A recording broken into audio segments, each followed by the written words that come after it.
Hello everyone. एक confusion Canada जो tourist visa है, ठीक है, या विजिटर वीज़ा है, उसको लेकर बड़ी बनी हुई है कि वीज़ा कैसे मिलेगा।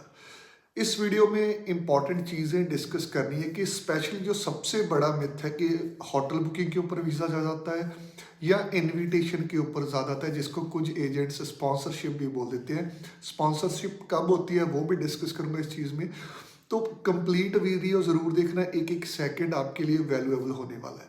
वीडियो स्टार्ट करने से पहले हमेशा की तरह मेरी रिक्वेस्ट है कि अगर आप हमारे चैनल पर फर्स्ट टाइम विजिट कर रहे हो, किसी भी तरह की एप्लीकेशन आप हमारे साथ स्टार्ट करना चाहते हो, टूरिस्ट वीज़ा में कोई हेल्प चाहिए, विजिटर वीज़ा में, तो हमारा व्हाट्सअप नंबर यहाँ पर फ्लैश कर रहा है, आप हमें कॉन्टेक्ट कर सकते हो।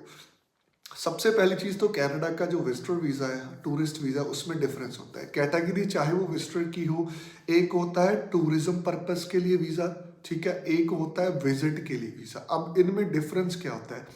टूरिज्म पर्पस किन लोगों को अप्लाई करना चाहिए, विजिटर वीज़ा विजिट पर्पस के लिए किन लोगों को अप्लाई करना चाहिए? सबसे पहले तो विजिट उन लोगों को अप्लाई करना चाहिए जिनके चांसेस ज़्यादा होते हैं, स्पेशली अगर उनका कोई फैमिली मेम्बर ब्लड में कनाडा होता है और उनकी कोई लाइफ में ओकेजन होता है, जैसे किसी का बर्थडे हो गया, वहाँ पे किसी की एनिवर्सरी होगी, या किसी का कॉलेज की डिग्री वगैरह मिलनी है, कन्वोकेशन होती है तब। बड़ी मिस्टेक लोग क्या करते हैं, जैसे जिनके पास ट्रैवल हिस्ट्री होती है एशियन कंट्रीज़ की, सिंगापुर, मलेशिया, थाईलैंड हो गया, बाद में यूरोप भी घूमे होते हैं, वो कंट्रीज वो घूमते हैं टूरिज्म पर्पस के लिए, ठीक है। बट जब कनाडा की बारी आती है तो वो इनविटेशन के साथ वीज़ा अप्लाई कर देते हैं, उसमें उनका पर्पस क्लियर नहीं हो पाता, ट्रैवल प्लान नहीं क्लियर हो पाता, तब वीज़ा रिफ्यूज़ हो जाता है। बड़े केसेस में मैंने ये चीज़ देखी है। तो कोशिश ये किया करें कि अगर पहले ट्रैवल हिस्ट्री है, दुबई ट्रैवल किया है होटल बुकिंग के ऊपर, सिंगापुर ट्रैवल किया है होटल बुकिंग के ऊपर, तो जब किसी बड़ी कंट्री में भी अप्लाई करते हो वहाँ पर भी अपनी इंटेंशन वही रखें। इससे वीज़ा के चांसेस डेफिनेटली आपके इंक्रीज ही होंगे और वीज़ा ऑफिसर के आगे आप एक जेन्युइन टूरिस्ट दिखेंगे। दूसरी चीज़, बहुत सारे लोग कहते हैं कि वीज़ा स्पॉन्सरशिप के ऊपर जी अप्लाई किया है। स्पॉन्सरशिप हमेशा फैमिली क्लास में होती है, परमानेंट रेजिडेंसी के केसेस में होती है स्पॉन्सरशिप।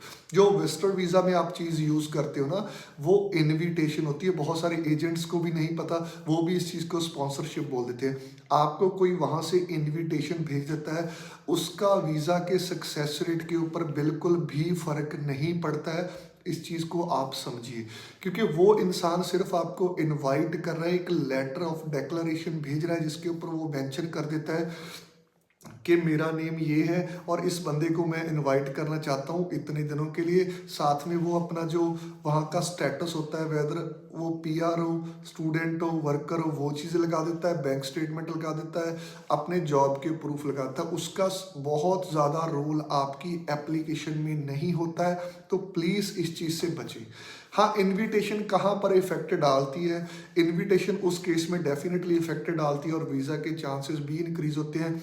मान लीजिए आप कोई बिजनेसमैन हो, मान लीजिए आप कोई जॉब होल्डर हो, ठीक है, आप के पास एक अच्छी जॉब है, आप मैनेजर की जॉब कर रहे हो, आप अकाउंटेंट की जॉब कर रहे हो, तो उस तरह की बिजनेस कॉन्फ्रेंस वगैरह होती रहती हैं कनाडा, ऑस्ट्रेलिया में, जिनमें दुनिया भर से स्कॉलर्स आते हैं, डेलीगेट्स आते हैं। तो उस केस में अगर आपके पास इनविटेशन होगी, ठीक है, तब आपके वीज़ा के चांसेस डेफिनेटली ज़्यादा होंगे, क्योंकि उसको एज ए, आप चाहे विजिटर वीज़ा की कैटेगरी में अप्लाई करें, but as a business trip आपका वो काउंट होगा। उस केस में इनविटेशन का फ़ायदा मिल सकता है, ना कि उस केस में कि दैट आप नॉर्मल विजिटर वीज़ा अप्लाई कर रहे हो तो जी डेफिनेटली आपको वीज़ा मिलेगा क्योंकि आपके पास इनविटेशन है। वो टोटली गलत है। तो आज से आपकी कन्फ्यूज़न दूर हो जानी चाहिए। वीज़ा चाहे आप होटल बुकिंग के ऊपर अप्लाई कर लीजिए, वीज़ा चाहे आप विद इनविटेशन अप्लाई कर लीजिए, वीज़ा मिलना है आपके 5 चीज़ों को। 5 चीज़ें कौन सी होगी? सबसे पहला तो आपकी जो डॉक्यूमेंटेशन है वो कैसी है, मीन्स आपकी जॉब या बिजनेस, ये दो बड़े कारण हैं। जॉब कैसी है, जहाँ आपका बिजनेस कैसा है। एक बिजनेस होता है एक स्मॉल स्केल के ऊपर, जॉब होती है एक स्मॉल स्केल और लार्ज स्केल। बिजनेस भी स्मॉल स्केल और लार्ज स्केल होता है। फिर डिपेंड करता है कि आपकी जॉब की डॉक्यूमेंटेशन कैसी होती है। अब जॉब और बिजनेस भी दो तरह के होते हैं एप्लीकेशन में। एक तो बिजनेस होता है कि जिसके पास जीएसटी नंबर होता है, प्रॉपर करंट अकाउंट वगैरह होता है, उसके एम्प्लॉयज़ भी होते हैं जिनको वो सैलरी पे करते हैं, सब कुछ करंट अकाउंट से दिखता है। एक तो ये बिजनेस हो गया। एक बिजनेस होता है स्मॉल स्केल के ऊपर जिनका एमएसएमई सर्टिफिकेट होता है बट करंट अकाउंट नहीं ओपन करवाते। अगर करंट अकाउंट ओपन होता है तो उसको मैनेज नहीं करते, तो उस चीज़ का इफेक्ट हाई कमीशन में डेफिनेटली पड़ता है। फॉर एग्जांपल आपने एक बिजनेस रजिस्टर्ड करा, आपके बिजनेस में से कितने बंदों की सैलरी जा रही है, कितने आपके बिजनेस एक्सपेंस है, वो कैसे, अगर तो वो जस्टिफाई हो रहे हैं तब तो आपका बिजनेस जेन्युइन है। इसके उल्टा आ गई जॉब। जॉब में बहुत सारे लोग क्या कंफ्यूजन करते हैं, एक तो जॉब होती है जिसकी प्रॉपर आईटीआर फिल होती है, 3 प्रूफ होते हैं असल जॉब के, आईटीआर हो गया, सैलरी स्लिप हो गया और इंक्रीमेंट थोड़े थोड़े टाइम बाद दिखते रहते हैं। अब यूजली पंजाब में क्या होता है, जॉब्स दिखा देते हैं, एक लेटर हेड के ऊपर जॉब लिखी होती है, सैलरी का कोई प्रूफ नहीं होता है, आईटीआर कोई नहीं होती है, एनओसी नहीं होती है, तो ऐसे में कैसे आपकी जॉब एक अच्छी प्रूफ होगी। तो इन चीज़ों में डिफरेंस समझे और इनको अच्छे से जस्टिफाई करोगे तभी वीज़ा मिलेगा। ये पहला पॉइंट है। दूसरा पॉइंट आ गया जी आपके फाइनेंशियल। अब फाइनेंशियल में बहुत सारी वीडियोस में एक्सप्लेन कर चुका हूँ कि फाइनेंशियल का बहुत बड़ा रोल होता है वीज़ा में। चाहे 10 लाख पुराना पड़ा है बट लास्ट 6 मंथ में डेबिट क्रेडिट इनको ध्यान में ज़रूर रखें। इंक्रीमेंट कितना हो रहा है आपके अकाउंट में, ठीक है, ये चीज़ मैटर करती है। उसके बाद ट्रैवल हिस्ट्री का रोल मैंडेटरी नहीं है बट इफेक्ट ज़रूर पड़ता है कि अगर थोड़ी बहुत ट्रैवल हिस्ट्री हो तो एक प्रेजेंटेशन देनी आसान हो जाती है और एक पर्पस क्लियर करना आसान हो जाता है। फोर्थ पॉइंट होता है जी आपका ट्रैवल प्लान, आपकी आइटनरी। बहुत बड़ा रोल है अगर आप होटल बुकिंग के ऊपर अप्लाई कर रहे हो, क्योंकि आइटनरी अच्छी होगी, ट्रैवल प्लान अच्छा होगा आपका, ठीक है, प्रॉपर आपकी होटल की बुकिंग होगी तो वीज़ा के चांसेस बहुत ज़्यादा होंगे।